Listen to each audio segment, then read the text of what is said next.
भले ही सरकार सुशासन की बात करती है, लेकिन कहीं कहीं ऐसे मामले देखने को मिलते हैं कि लोग अपने ही ज़मीन के लिए, अपने ही घर के लिए परेशान नजर आते हैं। एक ऐसा ही मामला भदोही जिले के गोपीगंज थाना अंतर्गत आनापुर में देखने को मिला, जहां पर एक परिवार जो कहीं बाहर रहता है और उसके घर पर पड़ोसियों ने अवैध कब्जा कर लिया है और वह पीड़ित बार बार स्थानीय पुलिस, स्थानीय प्रशासनिक अधिकारियों से मिलकर के गुहार लगा रहे, लेकिन उसकी कोई सुनवाई नहीं हो रही है। हालांकि मालूम हो कि इसकी सूचना उसने IGRS पर भी दी है। अब वहां पर जो उसकी रिपोर्ट लगाई जाती है, लेकिन फिर भी अगर बात कही जाए तो वह काफ़ी परेशान है और वो अपने ज़मीन के लिए, अपने घर के लिए दर दर की ठोकर खा रहा है और अधिकारियों से गुहार लगा रहा है कि उसकी ज़मीन पर जो लोग अवैध कब्जा किए हैं उसको मिल जाए। हालांकि अब ये देखना है कि वास्तव में उस गरीब के साथ, उस पीड़ित के साथ कब तक न्याय हो पाता है। आखिर देखिए क्या कहता है खुद गरीब। क्या मामला है आपका? मेरा मामला सुशील धर तिवारी, आनापुर, ग्राम गोपीगंज, थाना गोपीगंज। ज्ञानचंद तिवारी आनापुर के हमारा दबंगई से हमारा घर कब्जा रखे हैं। लालचंद तिवारी, फूलचंद, ये सब दबंगई से मेरे घर कब्जे पर रखे हुए हैं। ये जो मतलब हम बाहर नागपुर में कमाने के लिए रहता हूँ, यहाँ आया तो मेरे घर में ताला वाला मार के और रखे हैं हमको। मतलब हमारे घर में जब मैं जाता हूँ, ये लोग सभी परिवार मिल के हमको मारते हैं और धमकाते चमकाते हैं।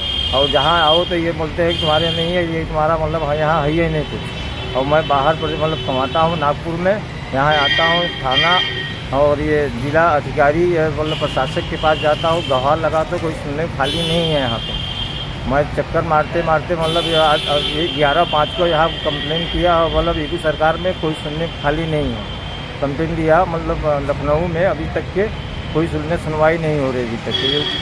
थाने पर भी आप आए थे? हाँ, थाने पर आया था मैं। 16 थाने दिवस पे मैं भी आया, 16/5 को भी आया, 28/5 को भी कंप्लेन दिया यहाँ पे। यहाँ पर मतलब चक्कर मार रहा हूँ, आके चला जा रहा हूँ, कोई सुनने खाली नहीं है। SDM साहब को ये जिला अधिकारी से निवेदन है कि हमारी समस्या का समाधान किया जाए। तो ये जो आपका घर लिए हैं कौन लोग हैं? ये हमारे जो घर लिए ज्ञानचंद तिवारी, ज्ञानचंद दिसंबर नाथ तिवारी का मतलब इनके पिताजी का नाम है लालचंद, फूलचंद इनके पिताजी, ये का नाम से नहीं हरगेन नाम है इनके पिताजी का। ये लालचंद पिताजी का नाम है। चंद तिवारी मेरे घर पे कब्जा है। मैं यहाँ पे आता हूँ, मतलब मेरी घर मतलब हमको मारने धमकाने की धमकी देते हैं। लालचंद तिवारी और फूलचंद तिवारी ये पूरे परिवार मिलकर हमारे घर पे कब्जा किए हुए हैं। मैं यहाँ पे आता हूँ तो ये लोग हमको मारने धमकाने की धमकी देते हैं। और मैं थाने में लेखपाल साहब सभी मतलब थानेदार सभी हमारे मतलब देखें कि ये चीज़ मेरी है। इससे मतलब आप पूरी इंक्वायरी किया जाए। इंक्वायरी करने के बाद ये समस्या का इससे मतलब आप पूरी इंक्वायरी किया जाए। इंक्वायरी करने के बाद ये समस्या का समाधान किया जाए। और ये सब दबंग आदमी है, कोई थाने में सुनवाई नहीं हो रही है। आने जाने में हमको बहुत तकलीफ हो रही है।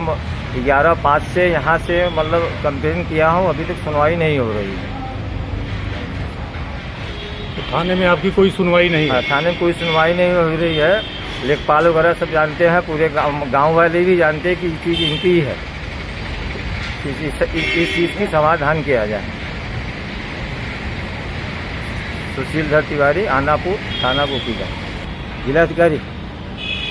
जिला अधिकारी से मेरा प्रणाम है और SDM साहब से मेरा भी रिक्वेस्ट है कि हमारे इस घर के तहसील में मतलब देख के हमारे तरफ के मतलब जैसे बदमाशों को ऊपर नकेल कसा जाए।